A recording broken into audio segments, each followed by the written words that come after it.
If you have a question, one, or a recommendation that you want to put to the panelists, I invite you to come to the microphone. Because so many of us are here, I'm going to ask you to make sure you give us your burning question or your burning recommendation, and try to keep it brief so we can hear from others. All right, we recognize Mr. Rowe. Oh, we're asking 0272 KJ Voxy. You're blocking someone who needs to leave outside. Please attend to your vehicle. Thank you, Madam Chairperson. Before I make my point, let me acknowledge Comrade Bunting. He and KD Knight are the two best national security minister. I was in the force, so I know it. And I noticed that all the main spokespersons in the party are being targeted by the government. Dr. Campbell, Dr. Alfred Dawes, you name them. That's what they go about. Intimidating and threatening them with lawsuit and all kind of rubbish. Now, Mr. President, what Mr. Bunting said, the social intervention. All right, let's give Mr. Rowe a chance. The government remove the CSJP. I train with them. Remove the National Parenting Support Commission. I train with them. They remove the Peace Management Initiative. All of these things are a combination that will help to transform the poorer class of people in this country. Now, I'm a Maroon. And all the people inside here are Maroons. We're not wild and tame, as the neo-colonialists they had said. All black people are Maroons. And I'm inviting every black people inside here, tell your partner, tell your families that they are Maroon, and they must vote for President Golden's speech in Parliament, where he makes special mention about the Maroons and the Rasta. That is important. And Mr. President, if proper arrangement can be made, I am willing to travel all the areas to alert the people of who we are. Because in closing, one clause in the 13th clause treaty of the Maroons state that Captain Kojo and his men and adherents shall cut clear and keep open large and convenient road to St. James, to Westmoreland, to Hanover, to Trelawney, to St. Elizabeth, and if possible, to Clarendon. So the people are Maroons. Mr. Patterson and Miss Portia Simpson, the royal queen, they told me when I was colonel that they believe they have Maroon blood in them. And Mr. Patterson was my guest speaker in 1995. 1997, he came back to a compound with President Jerry Rawlings. And so we have a situation where the black people were conned and fooled by the system. By the system. So all these poor people, all these black people here, they are Maroons. And don't let them tell you nonsense about we wilder and tame. Rubbish. It's a political propaganda like what is happening now in the Jamaica cabinet. Propaganda. I have much more to say, but when this queen here start our meetings and the other one there, my vote is in her constituency, you know. And them have to win and they must win. That's it. Thank you. That's the voice of the Maroons. Next question. Good evening, panelists. Lance Cunningham is the name. I'm from the Torada Heights community, a resident of Torada Heights. And if you should traverse my community, you will be surprised at the deplorable conditions of the roads. Within this room, I see a number of people from the Coral Gardens and the Iron Shore community. Those community I have to pass through to go to my community. And they can also attest that the roads are very deplorable in those communities as well. And if you go to other communities, there are a set of co-workers here with me who lives in Portobello, Cornwall Courts, Westgate Hills, and by extension all other communities within St. James and the Montego Bay environs. And they can attest to you that these roads are in deplorable conditions. And so, for over 20 years and beyond, none of these roads has been addressed by, by government. Therefore, I am asking the next PNP government what their plans are going to be to deal with the road network, not just in my community, but across the entire Jamaica, since we face with this problem. Well, thank you. And the situation that you have described is true of many parts of Jamaica all over. And I've been traveling across the length and breadth of Jamaica and see and experience firsthand, and my front end even more in my vehicle, the effects of the terrible road conditions of which you speak. We have, as a country, over the last 30 years maybe, have focused a lot of resources and attention on building major highways to connect major towns. And those investments have been important. We have the North Coast Highway, we have the Southern Coastal Highway now, which is incomplete. We have the toll roads, the major toll roads, Highway 2000 and the North-South Link. But what we have not done is put any kind of program in place, certainly in the last 10 years, to deal with the roads that the people of Jamaica have to drive on every day. And I'm talking about scheme roads, community roads, and generally roads that are not off the beaten, that are not the major highways along the coast in particular. And we had the Road Maintenance Fund, which was established by the PNP to try and address this problem by ensuring that there were resources which funded out of traffic tickets and licensing of motor vehicles to support the maintenance of the road network. That has been put to an end. The JLP government brought it to a close, and they didn't put anything in its place. And so the road network has been steadily deteriorating, and it's probably at the worst that it has ever been. With the election coming, they have tried to reach and they've tried to spark, but neither of them are sufficient programs to address the accumulated scale of the problem of bad roads in the country. We are committed to an ongoing allocation of resources for preventive maintenance and rehabilitation of roads, so that we ensure that the network is not neglected. It will take some time to restore it to the condition that the people deserve, but by focusing on road maintenance on an ongoing basis in a very serious way, we intend to address the problem. We will also be working with the places of learning, UTech and other facilities, to bring in the young engineers and have them help to ensure that the projects of road maintenance are properly designed, properly executed as well. And we see the need to empower our local government authorities so that they can look after the roads that they have responsibility for.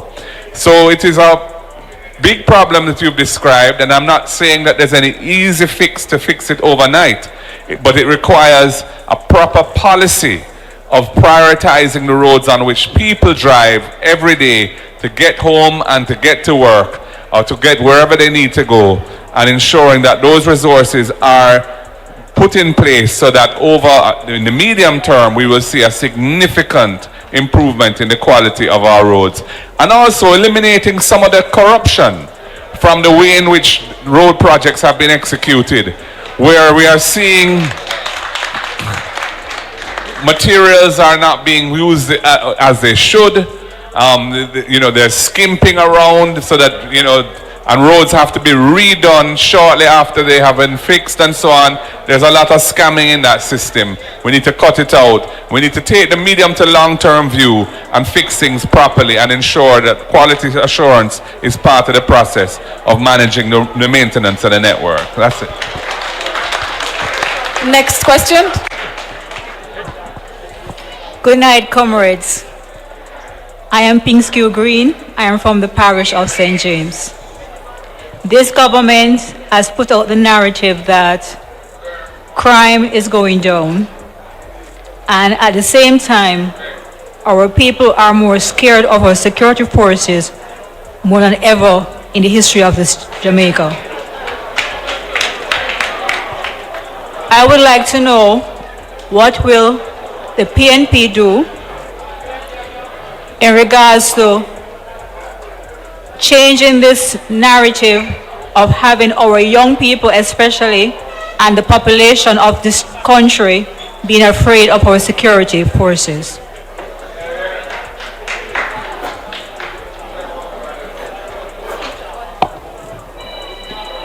Thank you. Do I just answer from here? Our position is that the police, or let me put it this way, long-term success in policing requires the trust and confidence and support of the citizenry. We are for police accountability, which is why we piloted the body-worn cameras 10 years ago, and we are really disappointed that 10 years later, after the first pilot of body-worn cameras done by our administration, we have still not seen that widely adopted. And body-worn cameras, yes, it improves police accountability, but it also protects professional police persons because they will have the evidence to show that they acted in accordance with the law. We're concerned about the level of police fatal shootings, but we are not in a position to make a determination. We have to rely on the Independent Commission of Investigations to tell us what are in accordance with the law and what's not in accordance. But it is an area of concern, and I believe that with improved operational planning, body-worn cameras, we can ensure that we get better accountability. Because one thing we don't want to move from one extreme to the other. We do not want to create a situation where there is impunity on the part of police. We've seen what happens when that is. All persons must operate in accordance with the law. Thank you, Senator Bunting. And the next person at the mic is Councillor Kenroy Gordon. And I want to just recognize the other councillors present here tonight, Councillor Martin Kelly, Councillor Swaby, and Councillor Michael Allen. Go ahead, Councillor Gordon. And Councillor Kerry Thomas. Good evening, comrades, party leader, and everybody. With respect to the labor force, some time ago, our government introduced a flexi week where you can arrange with your employer the hours in which you work. I don't think it is being utilized the way it should, because up to date, I think only the hotels actually work around the clock. Most businesses still work the regular 8 to 5, including government businesses. Can't we break the thing and do it how it's supposed to be? Can't we have government offices, government agencies working extended hours? As it is now, tax office, you have to take lunch hour to go tax office because you're at work from 8 o'clock and you only get an hour break and you take the hour to go tax office and then they bungle up and you can't get back to work. Can't the tax office work, NHT, NWC, can't they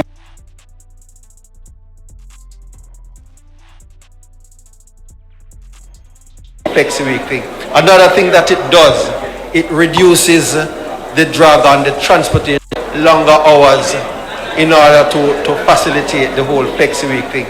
Another thing that it does, it reduces work longer hours in order to facilitate the whole Flexi Week thing.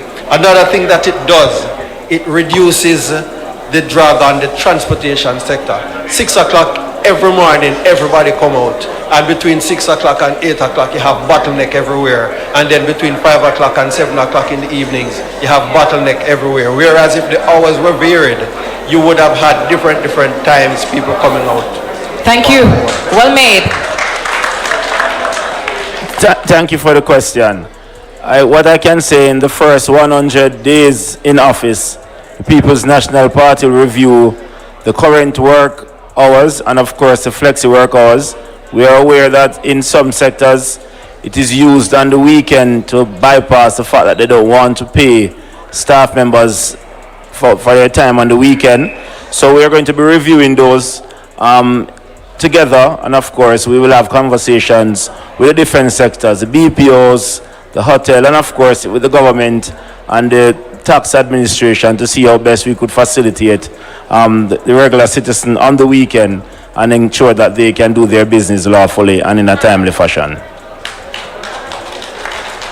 There is a Land Cruiser outside, 0952HW. Please move your vehicle. Go ahead with your question.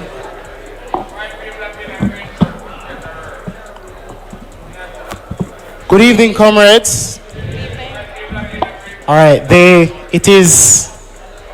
to be honest, it is my privilege to stand here tonight to be in the presence of these lovely individuals set to lead our country. My name is Brian Campbell, and I live in the constituency of Hanover Western.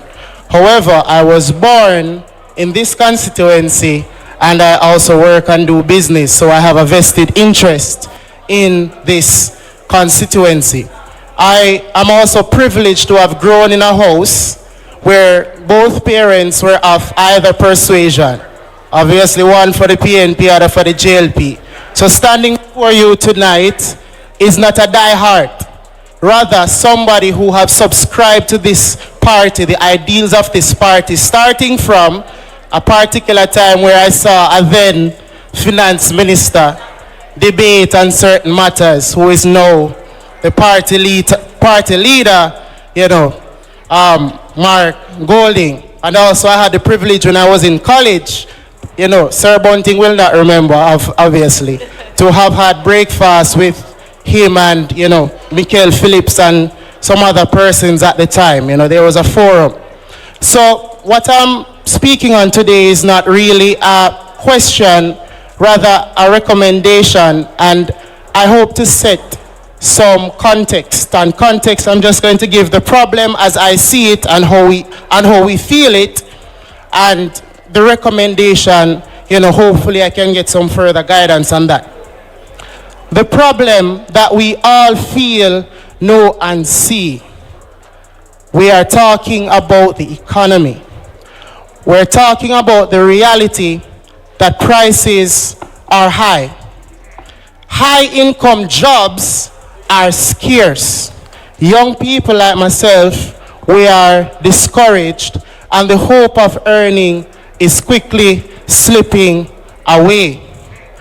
And the current administration would like to sell us the idea that the economy is doing great. But I personally feel disrespected when this is being said to me, when what we all feel is a different reality. And in all humility, I would love to say this because I have been following the party's progress. We cannot face the government based on their integrity or lack thereof. Because I can tell you there are persons who will be willing to vote for someone who is corrupt, right, allegedly, but they believe they are still the best person for the job. I believe the best way to tackle this coming important election is in their golden goose, what they're selling to us, that the economy is doing well. It is not doing well.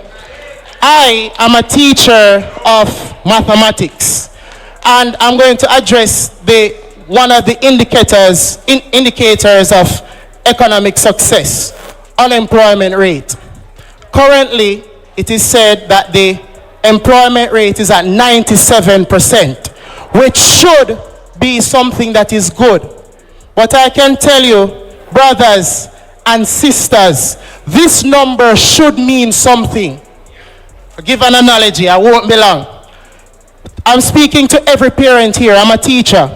If your child comes home with a report that says they got 97% in English, but they can't go to Sunday school and even read the Bible, don't you think something is wrong? Or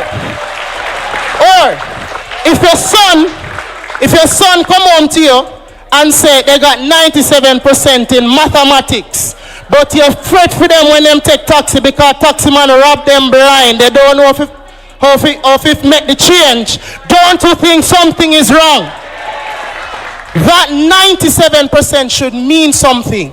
And if you are going to tell me, as a young person in this country, a patriot of this country, that we have 97% of the workforce contributing to taxes, and these are the roads we're driving on, these are the hospitals that we are accessing, these are the infrastructure, that what is your 97% saying? So, this is my recommendation. The economy.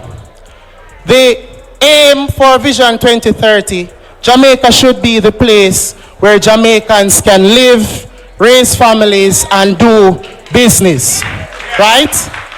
And I learned that one economic approach that Jamaicans took, well, many Caribbean islands took, is industrialization by invitation. And industrialization by invitation is simply to make Jamaica accommodating to foreign investors. That is, we will give them tax breaks, we will create spaces for them to do businesses like the free zone where, it will not be as expensive for them to set up their businesses. At that time in the 1970s, it made sense, because the Jamaican people at that time weren't as skilled and did not have enough access to the capital that was needed in order to be the drivers of this industrialization. But my people, President, fellow MPs, that reality is no longer the case. Jamaicans have come a very far way. We now have Jamaicans who have the tact and the know-how in order to manage businesses that we are able to take on the global stage and serve our own people, and also address the import and export deficit. So this is the recommendation. Some of the benefits that overseas investors would have gotten, why not consider giving it to our local investors?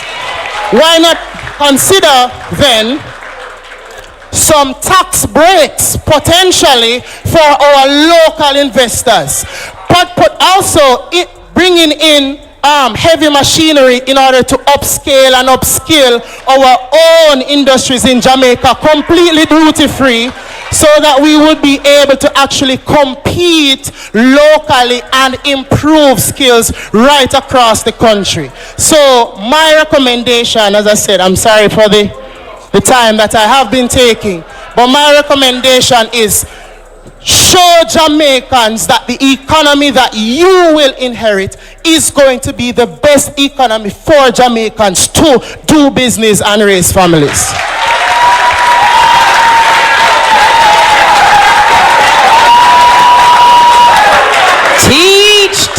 Teach. And can you imagine, the government don't want to give them no big increase in them wage, but give themselves up to 300%. Next question. Good night, everyone. Good night, everyone, and a special good night to the panelists / candidates. My question is really directed to Mr. Alan Bernard. I am from the community of Norwood, and is anybody in here from Norwood, by the way? All right, so if you know Norwood, you know that Norwood is plagued with the problem of water. We have very irregular water supply, right? And the community of Norwood falls within the constituency of Dr. Horace Chang. Chang has been at the helm from almost quarter century now, from 2002. He was once the Minister of Water and Housing in the Bruce Golden-led cabinet.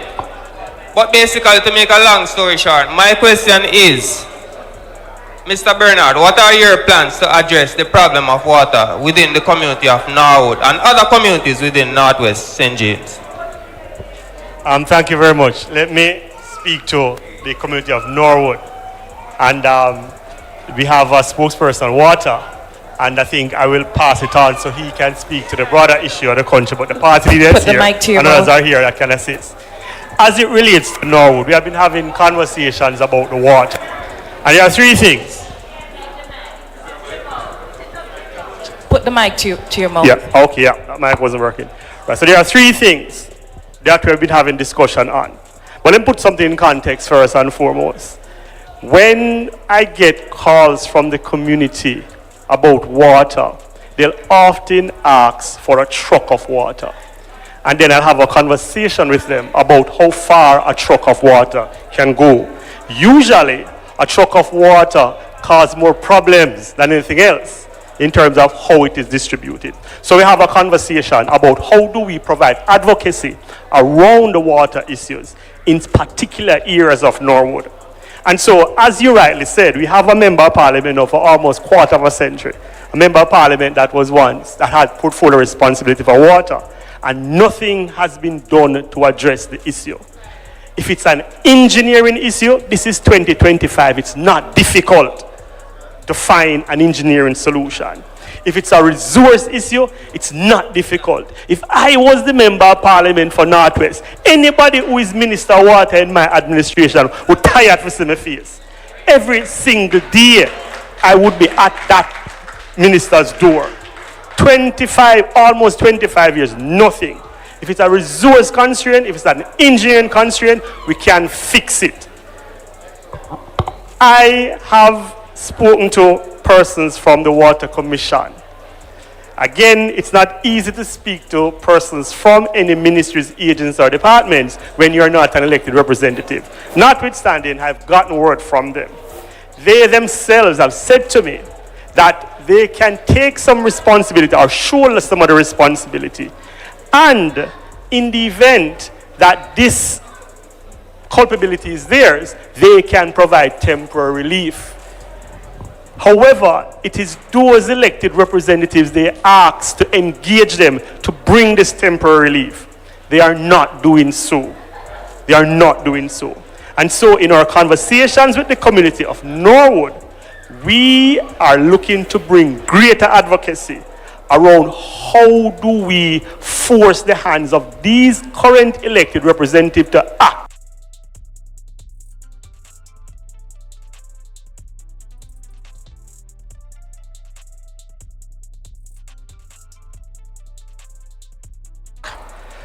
To bring along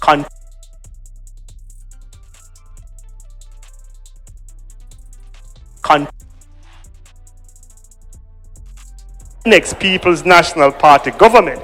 As our future Prime Minister said, we will be revisiting a program that will address the needs of many of these Operation Pride housing schemes that were incomplete. One of such is in the Norwood community. Thank you. Next question. Good night, comrades. Good night. I don't like that. Good night, comrades. Good night.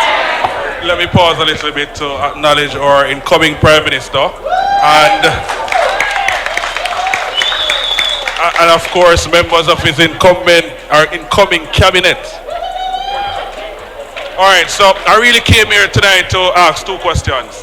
but the councillor prior. All right, quiet in the room, quiet in the room. Adjust the mic towards your mouth. I came here tonight to ask 2 questions, but the councillor prior, I think, delve a little bit into one of them. Okay, so ask the other. Thank you. All right, so what I really want to know, the sports industry globally is a $1.4 trillion industry. Now, Jamaica would have produced some of the finest and some of the best athletes, and we still have a lot of potential athletes coming up.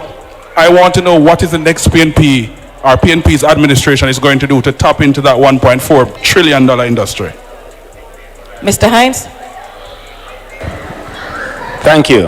And of course, you are speaking about an item that is very near and dear to my heart. Well, the next PNP government will certainly be looking at sports in a wholesome fashion, from the grassroots straight to the elite. We'll be looking at the sporting infrastructure or assets. So I would have been in Montego Bay to visit Jared Park that needs resurfacing. I went to the Catherine Hall that the track needs resurfacing, that they can't even have Western champs in the western side of the island. They have to go to GC Foster. That's a travesty, and that's a shame on the government as it is now. We have the Trelawney Multipurpose Stadium, which we envision to do a little bit more with in terms of a museum and all those things, since we are on the Western Belt and the tourism is there. And certainly be looking to do training with the University of Technology, the University of the West Indies, GC Foster College, in trying to make sure that we have the academia aligned with us so that we can get the scientific research done to enable our athletes. Sports is a multifaceted industry. So while we know about the athletes on the court and on the track and on the field, we know about the coaches, the physiotherapists, the analysts, the data analysts, and so the spill-offs are there. We also will engage ourselves in sector linkages. So the peace initiative that Comrade Bunting would have spoken about earlier, and Comrade Bernard, we will be certainly doing partnerships with the Ministry of National Security to ensure that we can tap into that, get our youths to be using their energies in a right and positive direction.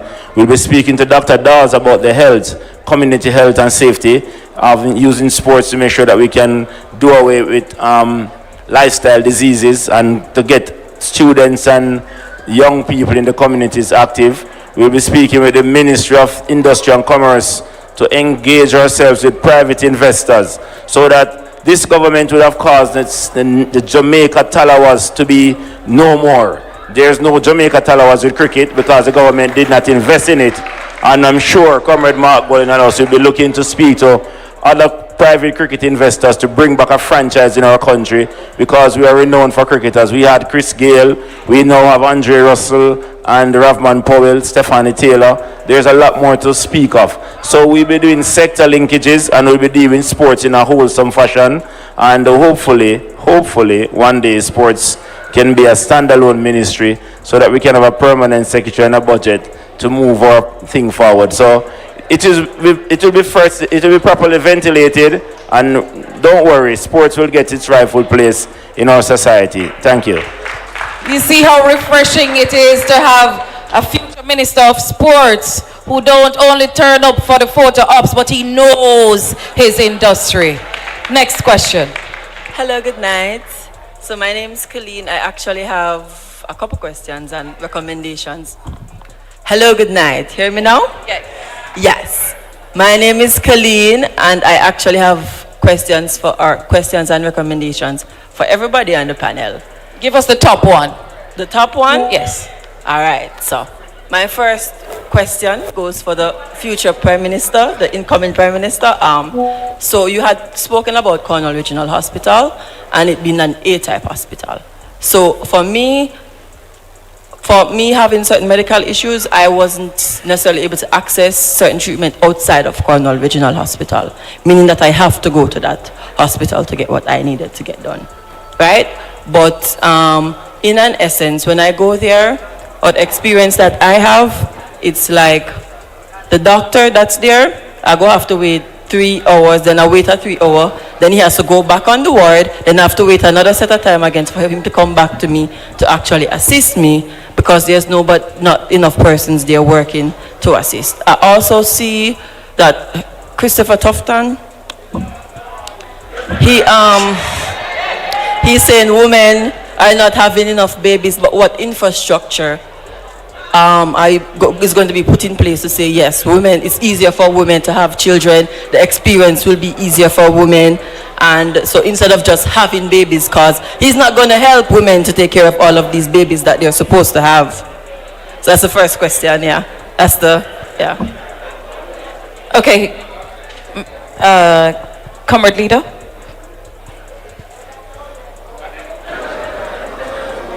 Well, we know that the corner regional situation is a real debacle. An atrocity, I think, was the word used.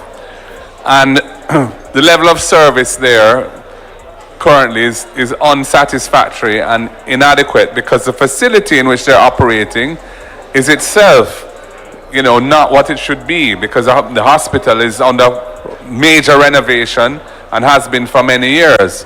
So until that is resolved, the people of this part of Jamaica are going to continue to suffer from having a public hospital that is operating very suboptimally. And we need to get that project under control and get it finished so that the hospital can be opened and provide the services that the people need. I agree with you that to be encouraging people to have more children when the health system in support of mothers, prenatal and antenatal and postnatal care and support is inadequate, is not, there's really no basis for asking people to put themselves and their future infant at risk and in that kind of situation. And in fact, Mr. Bunting and I were having a discussion about that just before this, where he was saying that when we see the reduced number of students that are available to take up spaces in schools, and we ask, why is this happening? You know, women who have had very negative experiences in terms of childbearing and their interface with the health system are saying, well, why should I expose myself to those risks again? And that makes that's logical. So until the services, the social investments and infrastructure investments are made in ways that deliver full bang for the buck instead of ripping off parts of public resources to Fen and Company benefit and so on, but all of the resources that are available are spent on what they're intended to be spent on and are spent wisely and with proper policy frameworks to support it. We're not going to see an improvement in the kind of care and attention that the average Jamaican, the everyday Jamaican who can't afford a bag of money to go private is going to have to put up with in the public health system. All right, thank you for your question. I'm going to invite you to come to the side. I'll have you pose your question after to the relevant person. Please step up to the mic with your question. Rastaman. Night. Madam Burchett. I can see that you is a Portia Simpson order. Yeah. Anyway, big up to all of the comrades them, the females them, and the man them, and the warrior them. I want to tell the man them, yo, let me tell you something. I want to stand up for the woman them too, you know. You understand my meaning? Some little things are going in this country what I don't like. You understand me? A man supposed to know say, you see a woman and your mother know your father. You see your father is a stepper or is an intelligent critic. So know your father. Some little thing are going on in this country where I don't like. The young girls them I get raped off and the boys them and all these things. These things supposed to stop. And you see when the president step in at the White House as me excuse, sorry about that. I didn't think they are America, but I never travel America yet. But big up Mr. and the president of Jamaica, Mark Golden, the junglist. Say nothing no miss. Real order. And big up Mr. Bunting over there, sir. Janice Allen. Wave Hines. Wave Hines. And everyone else. Don't tell me about Wave Hines, man. One of the best. And you see you now, Nikki. You see you now. Miss Burchell, I know your father. I know your father. In the industrial arts of furniture. See? And I'm saying, when you get to office, Yes. President Janice, and over there is a security minister. Okay? I must say, big up my warriors them who on the outskirts and the rest of people there. Big up yourself, I'm Rasta saying, man. I'm saying A round now. of applause I'm for talking now. Rasta Tonight. comrade. No, just relax. Yourself. I'm talking. I'm talking on the behalf of my party, the People's National Party. I mean, not join this like yesterday. May I come from this, from North Star. May I come from this, from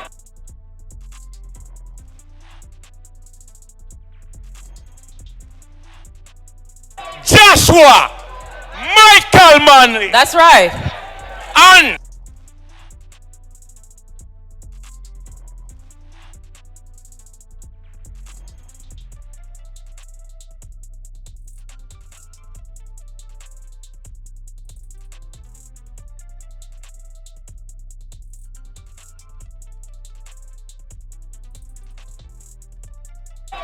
Joshua, Michael Manley. That's right. And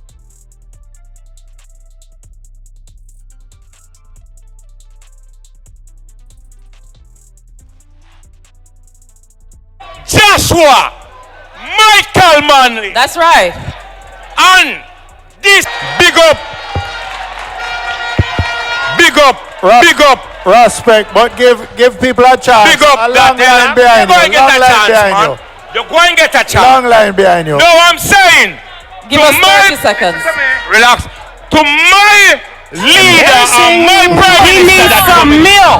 I'm saying. Embarrassing. Yes. I'm saying some milk. My leader gonna make. Listen now, sir. What is this?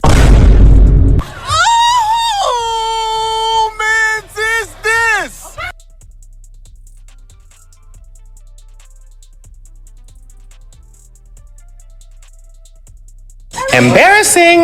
We need some milk. Mr. Bunting. Office. We want to deal with the thing intelligently. Right, sir? Listen, just calm down, no man. We need to rush down. No, we have warriors out here, right? We have to use your.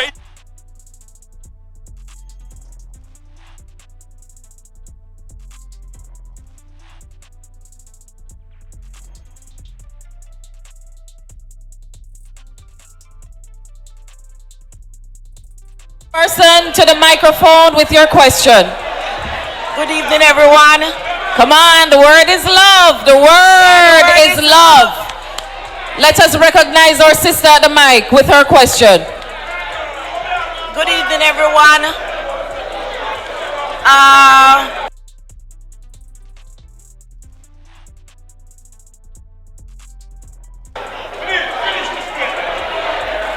Go ahead, go ahead. I would like to commend my party on that.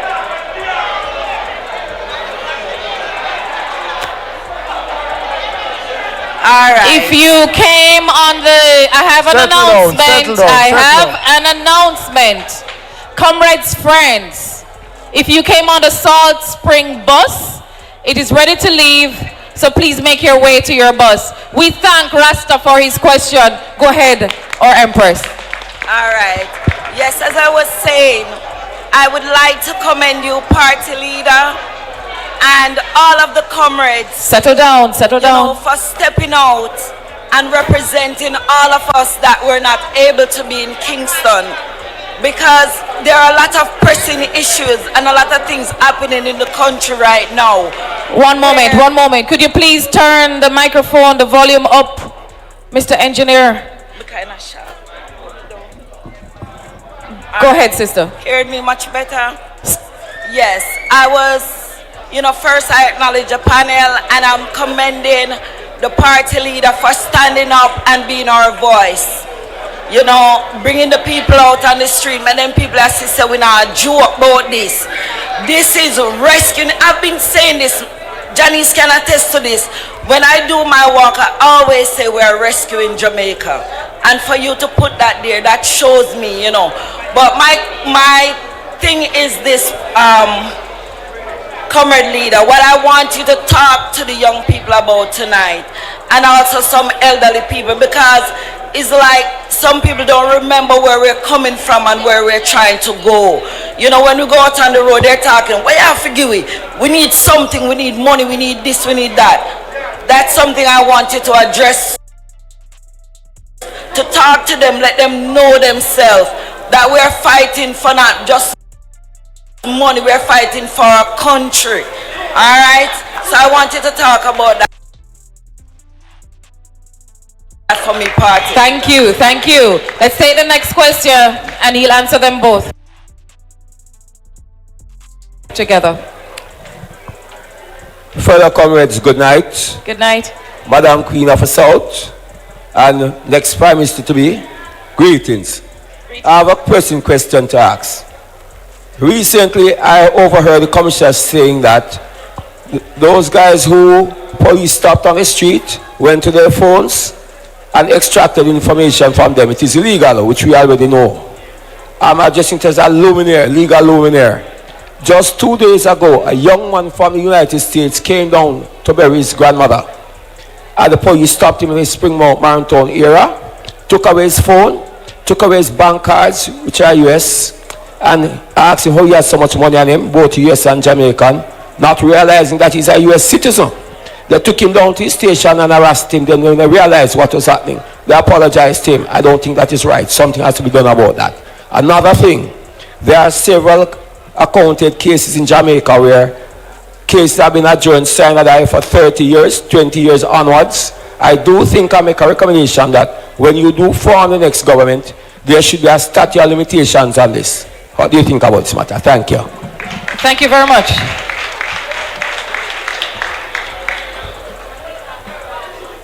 On the last point, just quickly, when cases have been adjourned, signed there, but have not been formally dismissed, they remain as pending, potentially pending cases. And to get that removed, you have to have a lawyer come and apply to have the case re-mentioned in court so that it can be formally dismissed. And I think that that is a waste of time, quite frankly. We ought to have a system where if a case has been adjourned for beyond a certain period of time, the case is at an end. It shouldn't have to have any further procedure in court to end the case. And that, I agree with you on that. And that can be done by legislation. All right, next question. Good night, comrades. Something ever happened to you where you didn't pay any attention until it happened to one of your own persons or family member? Well, downtown, you have the manholes with the covering where the children step on it and adults.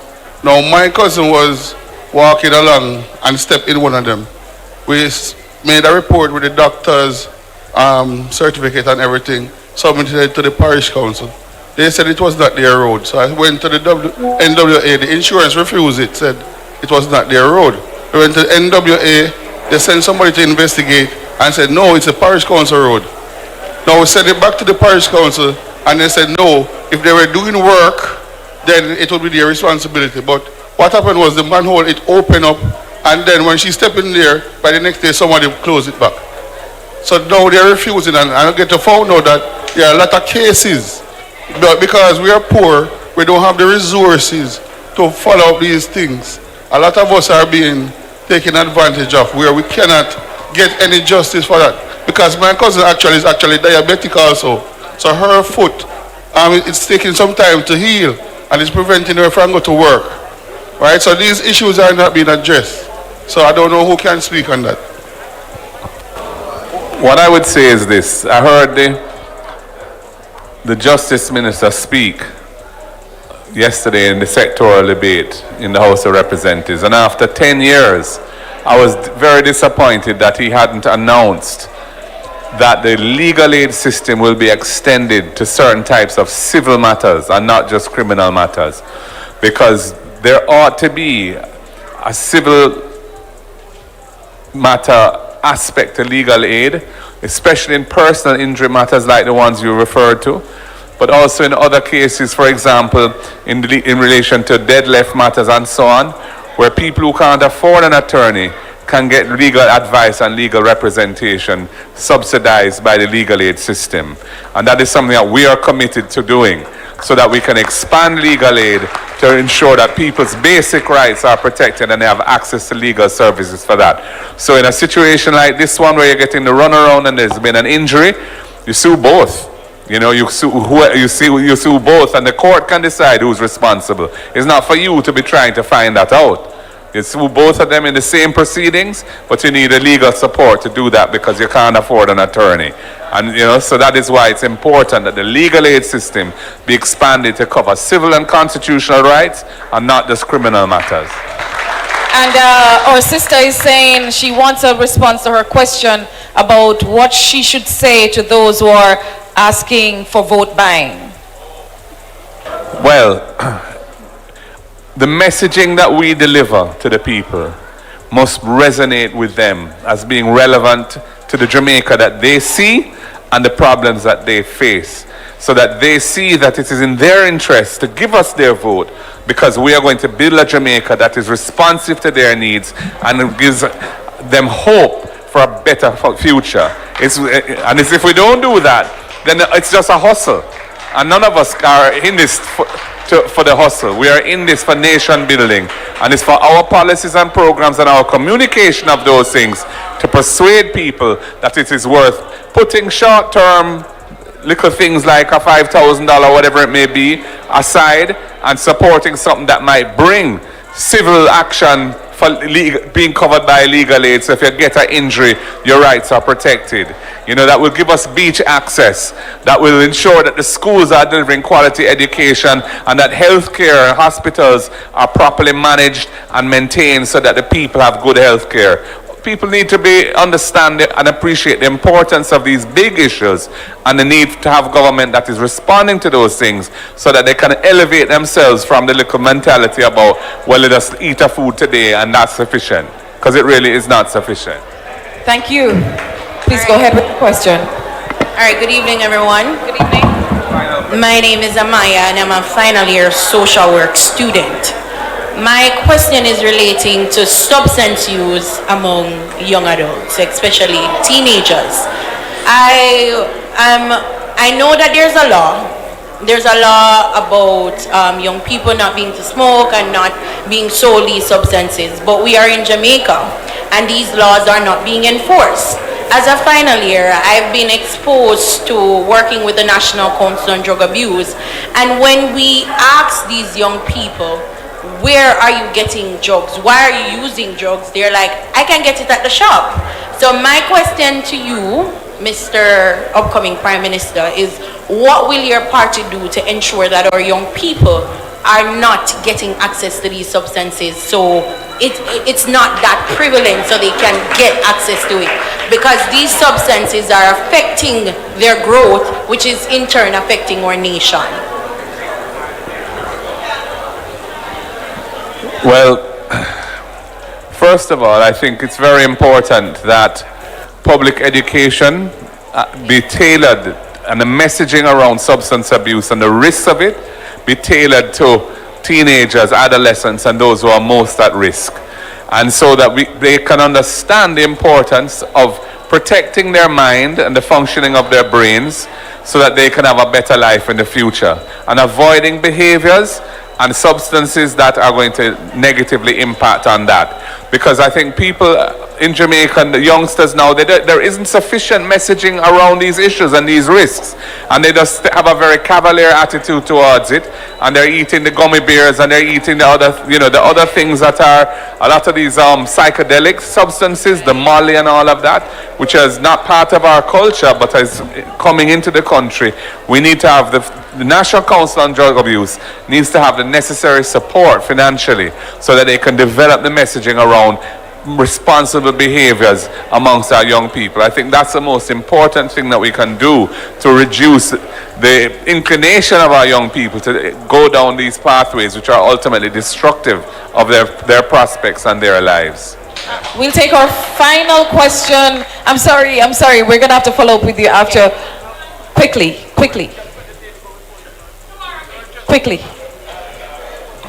Good night, everyone. Good night. My name is Danisha Forbes, and I'm an entrepreneur. I just have a simple question, and I want to answer. Mr. Golden, my pleasure, sir. What I want to know is, as the next Prime Minister, what are you going to do about the exorbitant traffic tickets that are being charged to us as motorists?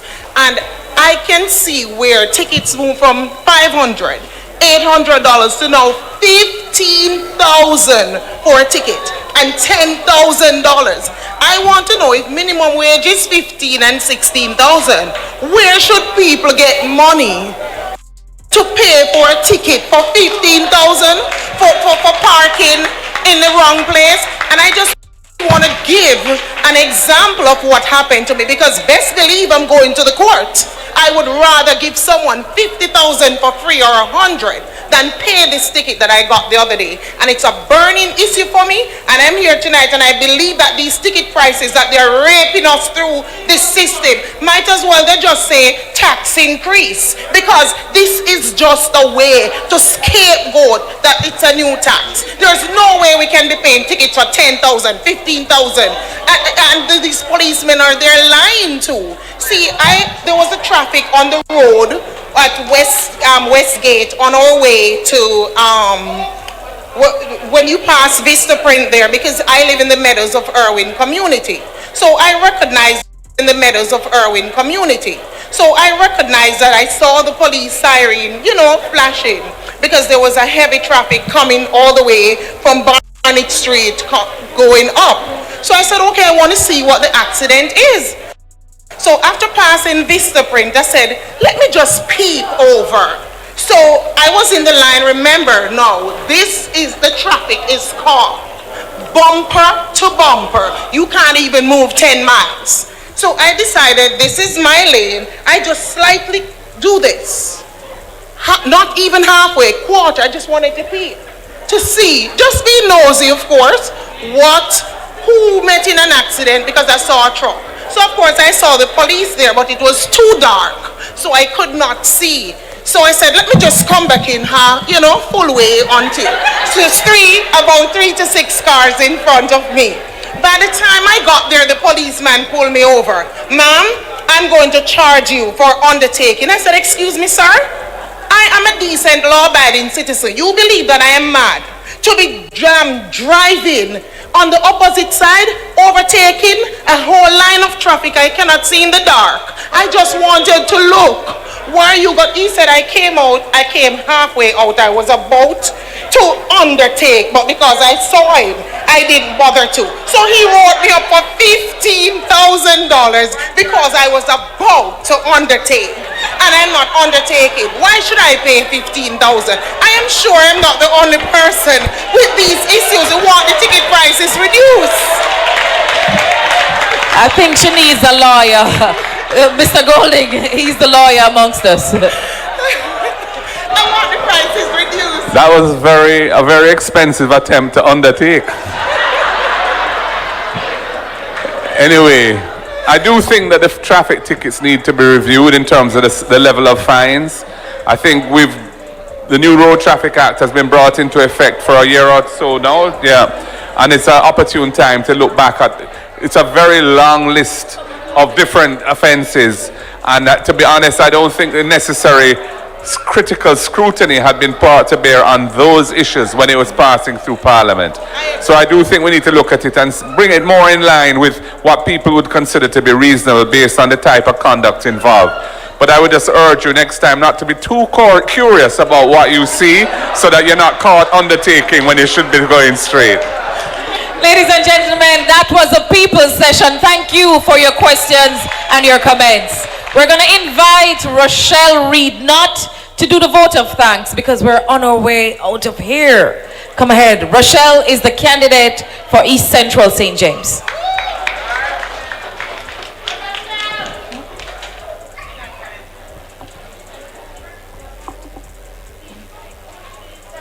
I am so glad that you have now settled down.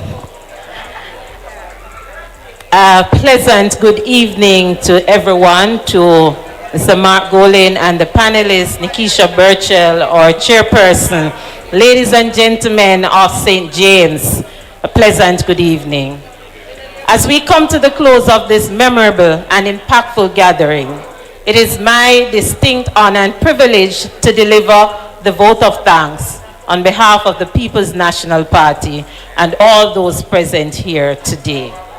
First and foremost, I extend heartfelt gratitude to Reverend Glenn Harris for opening today's proceedings with a meaningful prayer, setting a tone of unity, reflection, and purpose. To our chairperson, Ms. Nikisha Burchell, your leadership and eloquence have guided this program seamlessly. A warm thank you to Mr. Alan Bernard for your gracious and warm words of welcome. I feel like the persons on my right are not really listening. I'm asking you to please settle down. Persons on my right? Yes, I do that. I'm a teacher.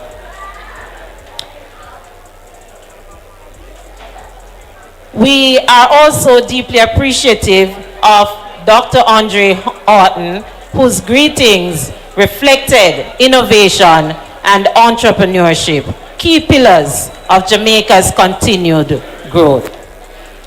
To our esteemed presenters, Mr. Mark Golding, MP, President of the People's National Party, thank you for your inspiring leadership and vision. Your words